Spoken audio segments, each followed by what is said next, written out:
I always think that the shading part is, I think because I always do so much teaching, I'm just kind of tired by the point I get here. But it's so much easier by knowing what you're lighting. This makes that process a little simpler. We could connect in some form, like now I could put in the canopy of the jaw. So that's the muscle and skin that's tying from under the jaw and skull back to the neck. And then here's the top of the thyroid cartilage. And then here's the sternomastoid on the other side. But I'm not really drawing the muscles. I've drawn the shape, or I've shown you the shape, and I'm just suggesting a muscle here. My true advice for doing something like this would be characters and body types have muscles that exist in focal points. Decide a focal point. What area of anatomy is the most important for your character? Like the Hulk isn't nude, thank God. So we can see that there's just muscles that have been chosen to highlight his character, journey, what have you, right? So maybe shoulders, chest, really important. That's it. Maybe that becomes the important thing. If you're not into doing characters, then as you're doing a pose or a gesture of a figure, try to decide what the most important areas of anatomy are to a pose, and then just focus on those. So let's now do the trap. The trap would be its own shape from behind, but what I'm seeing here would be a wing coming around from the other side. So let's look at how this shape is used. Well, it's really planar. It's even more so than I initially credited it. So it comes out like that, and all of this is folding over from the back, and then it kind of tapers out or kind of levels down, and this would be attaching to the acromion process, which is coming from scapula to clavicle, and then clavicle in this way. And so I'm kind of looking at where the clavicle is, and then it's going to come back to the sternum. So that's the basic shape. Its gesture is that, to me, it looks like it's pinched. So I tried to create a C curve here. The pinch is that it's shrugging the shoulder. This shoulder looks like it's shrugged up. So I try to give this a bit more of a design that is with action, with an active muscle look. That's the C. This side, if I were to see it, would be passive. That's stretched. This shoulder is dropped down. So every contour to me or muscle shape is an opportunity for storytelling. It's just the same process that we did earlier with modification of shape, but instead of the whole body being organized, you're organizing every shape to tell a story of the mechanics of that specific part or that area. That's its shape and gesture. Its perspective is that it's coming in and then attaching here. So it kind of has this boxy look in him. And so as I notice and start to negotiate where that plane change is, I'll start to hatch it or use some rendering or whatever you like to do to suggest light and shadow. Or if you just like using line, you could just show a corner in that perspective. And then that could give us this fossa in between the trap and the muscles of the neck. So we could see that kind of folding down and in. Sometimes as I'm doing these too, and you could think about the same for your own, and this might be something that comes from painting, but where are you asking for the viewer to look? I usually find the problem with work when I experience it is too much done. Too much rendering to the point where I feel like the focal point it's no longer available to me because it's now been overly congested. So I'm going to take a step back and say, oh, well, if this is where my gaze and attention is meant to be, I've put way too much information in the elbow because now the elbow competes or something like that. But as we continue down, now we already talked about the chest a little bit, so let's do that. So one thing I'll do here is, if you can find this fossa in between the sternomastoid and the neck, reproduce directly under into a little triangle called the interclavicular fossa. And that's kind of where we would see maybe like that little dark shadow in him. It becomes a pocket. Fossa just meaning like an empty area. And that's so that there's movement, and then the vascular system. And then I'm into the chest. So here's my clavicular head. I'm doing the goldfish shape, and I just snap it in. So I think of muscles on any character or figure as patterns that snap as puzzle pieces into designated spots on the skeleton. So this, as a puzzle piece, snaps into sternum, and then more so, even if you want to be more formulaic about it, anywhere that the muscle attaches to the bone is always a wrapping line. So this part of the goldfish has to become a wrapping line because it's touching a surface. It's touching a surface here, so that's wrapping. Anytime muscles move from surface to surface is where they would exhibit gesture, so that has to be C or S. So anatomy is a designed shape that has very specific moments that have to offer a wrap, overlap, or gesture, and then you can attach their perspective, Once their perspectives are realized, then you can hatch into or light them. The things that we're seeing inside would be different heads to the chest. Like you can start to see this line on the Hulk. So a lot of attention in these areas is a great way to show like the heroism. You know, the heroic characters always have big chests. So that's the clavicular head, and then we'll notice that there's an overlapping of these. So next would be the sternal head, and that kind of comes this way, but we get that nice tone that shows the overlap. And in my goldfish configuration for the pectoralis, this would be the tail, right? Where all those heads start to overlap is the tail. And Bridgman describes this as a fanning of the form, which is useful too. This then becomes the abdominal portion. And so this head will tie into the abdominal wall. So there's our wrap, and let's shorten this because I think maybe his chest's a little shorter than the proportion I gave. Goes across and then back up. Then I always try to put the nipple right at the corner or plane change. So that would be my box. And then you could say, well, does that match the light and shadow change? So what I like about the approach we're using is I can still get to the anatomy where we're building up form and designing a lot of fun surface, but I've like bypassed all the landmark development stage from the other approach and all the like heavy perspective building. You just get to kind of wing it a bit more, just a little bit lighter. And then chest on this side. This feels a little more stretched. And then now let's take a little bit of a lighter touch. Maybe we don't have to do all the muscles down here. Let's just play with some shape. Here's the rib cage coming out. I can see I feel the curvature of the thoracic arch on this side, especially in here. And then that's really a consequence of seeing the light and shadow relationships. This would be the attachment of the serratus. Why would we see that? Well, the arm's stretching back a little bit. So that gives us a pull that might reveal some of this. If that's revealed, then maybe that's why we see some of the rib cage as a harder plane. Right? Do that to yourself. If you pull your arm backwards, you'll feel the side of your rib cage become a little bit more noticeable and planar. So maybe that's what that whole shelf is. That's a design to help allow this posture feel a bit more believable, right? That arm is pulling back, shoulders lifting, so we're getting a harder surface stretch off that chest. One of my favorite things they did with the Hulk is that they made his anatomy for the abdomen, which I feel is like the abs for any superhero is like I feel like for superheroes and Marvel actors that there's like ab porn, right? Like there's always like the gratuitous scene in any superhero movie where you see the superhero without their top on so that you can see how much dieting and exercise they did to become that superhero. And their abs are always like dialed in and lathered up and like perfect. The Hulk in this movie has asymmetrical abs, and they've also been designed to reflect an irregularity. So it's not common to have 6, it's common to have 4 because the top or the last head of the pec can cover the top of the ab. And so there's this nice asymmetry and irregular or more normalized depiction of the abs. There's even a little bit of fat here at the bottom that makes him feel average, which I think is really important to his character, that there is an average aspect or quality. In a really kind of bizarre way, makes him more relatable than the idealized form and anatomy of the other characters. Who can relate to that? Right, so that would be how I'm thinking about the anatomy and its usage as I move down. Every muscle, it's the muscle and we have to know anatomy, but it's storytelling. It's storytelling because of the way that we thought about body type prior. Body type is having significance and meaning and being used differently in history to share different looks, concerns. Now, if we go into the arm, what we see on the outside here is this really dialed in deltoid. So, what is the deltoid shape? That's really confusing looking.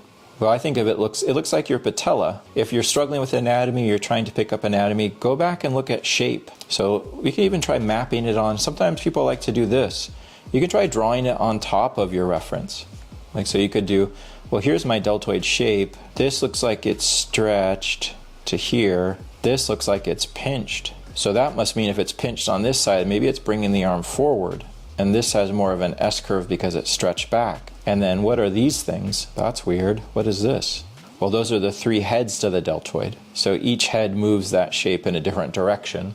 Sometimes that could be useful to try to find or capture. And if you can't really see it by way of looking and then abstracting to your own work, you could just try to draw it on top. I don't do that too often, but I don't think anything's wrong with it. The reason that I dropped this line is just to show more of that perspective for the shoulder. So you can see that acromion fits in there. Where I'm looking for this to attach is the middle of the arm. And this is where a study of the body for the attributes of construction is more useful. Like if I'm doing my construction drawing of a body and in the prior method, when I draw arms, I wouldn't be satisfied with just the shape and the perspective. If I want to study muscles, I would try to separate where the outside, the front, the inside, and the back of the arm are. That way I know where to end my shapes, because the arm especially has a lot of rotation. So there's a couple ways you could study arms and legs. One could be, maybe you do it like this and you just try to kind of do your best to manage shapes and how they attach. The other way you could do it, sometimes I'll study the whole limb as a pattern. Like I'll do the upper and lower arm and then study the arm and leg as a series of tumbling shapes, so that you create a whole configuration where you can just study and focus gesture. Where are the shapes? How do they work?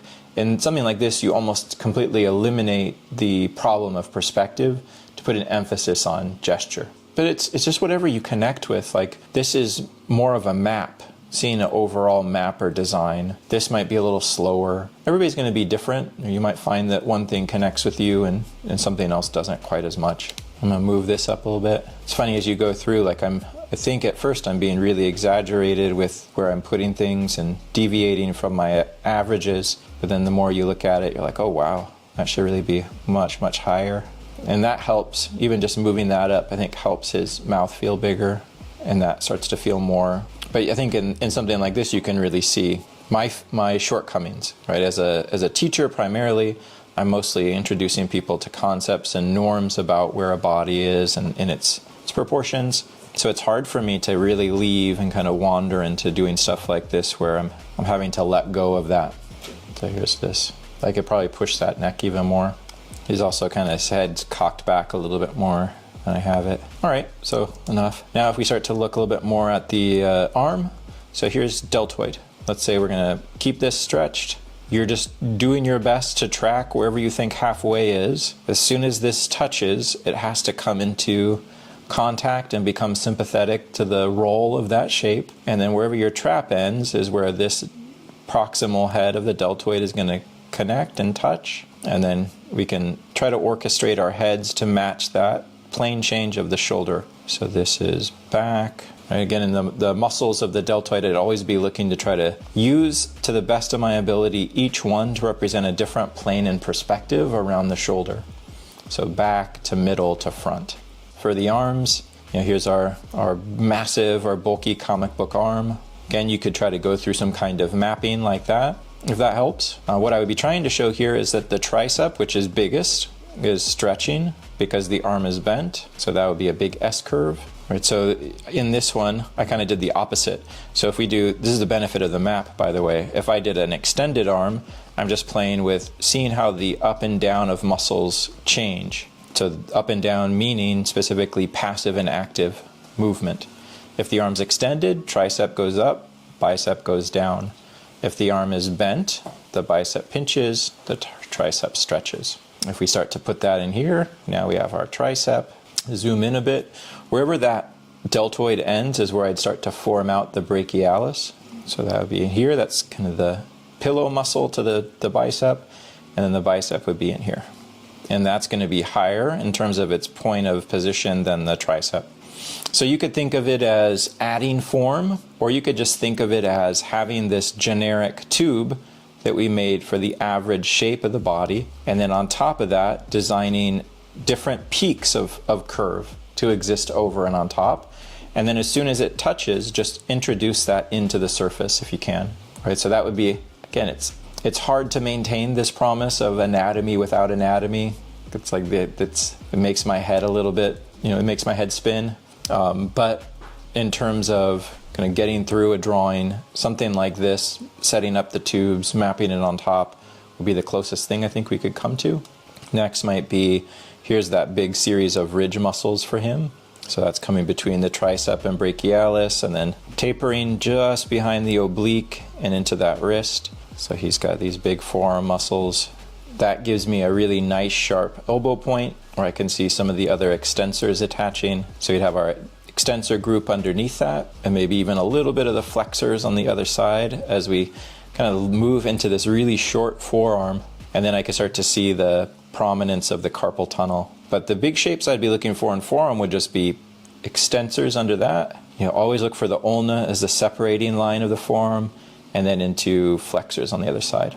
And then once we're there, the flexed hand would be a result of the flexors. So anything that's extensor here, I would want to try to show as longer, thinner, or more stretched or S-like. And then here's the thumb. So let's just try to lay in a shape for that hand. His kind of club hand. This is his weapon, smashing people. Indications for where some of those knuckles might be. And then I get some of that just as contour on the other side. So shape of the deltoid. So this is just building little mass on top of my tube. Deltoid shape, bicep shape is foreshortened, a little bit stockier, shorter. And then I'm picking up that ridge group, which we just draw here. And then that's moving back into the forearm. And that's what all this is. So now we have pants. Fantastic. That's great. I don't have to draw any of this. So he's not a character. We need to study all his leg muscles. What's story driven about this area? Just that he has rips. So this is a character whose superpower is that his clothes explode. So thank God we get, pants that are stretchy and then they're tattered, right? So we could create some of these shapes. Drapery for me is the same as muscle. It travels or traverses the form. If it has a depth or a perspective, I build that by way of value or understanding corner. Drapery also tells the story of a body by way of presenting a shape on top. So think back to the early example of the Charles Dana Gibson model, the history of costume. So we have something like this, and then he has massive legs. So what I'd see a calf back here, but not a lot of definition, which is also a nice indication of body type, or the relative definition or lack thereof for a character. But flexed here, stretched in the front. And then really short Achilles tendon, ankle. So that would be the fibula. And just put that on top. And then hard to say what's going on with this foot, but it looks like it might be turned a little bit inward. And then back here, look at this pant for this leg. I'm going to push this to be more of a C curve because the hamstring is bending the leg. So that muscle is moving up, and so that creates the bend. And then the calf looks more stretched to me on this side. So I'd try to push this muscle to have more of that S curve. So remember, anything that is pinched and higher is active. Anything that's stretched and lower is passive and allowing the other side to work. So I'll be here and then down. So this would be an example of trying to take what we've done earlier with the understanding of archetype and shape language and body type, thumbnail it. Think about that thumbnail as something that's conducive to establishing a pose that gives you the character and the expression that you want. Develop a body type that is understanding or develops an understanding of the part of your audience that communicates that character, and eventually start to develop it or embellish it with some understanding or some tips about muscles for how you could form it into a character more resembling of, or with a greater resemblance to a real body type. If you wanted to learn from Michael, check out his Introduction to Figure Construction and Head Construction courses on Proko.com. Both courses have hours of demonstrations, lectures, and student critiques. If you're interested, click on the links in the description. Thanks.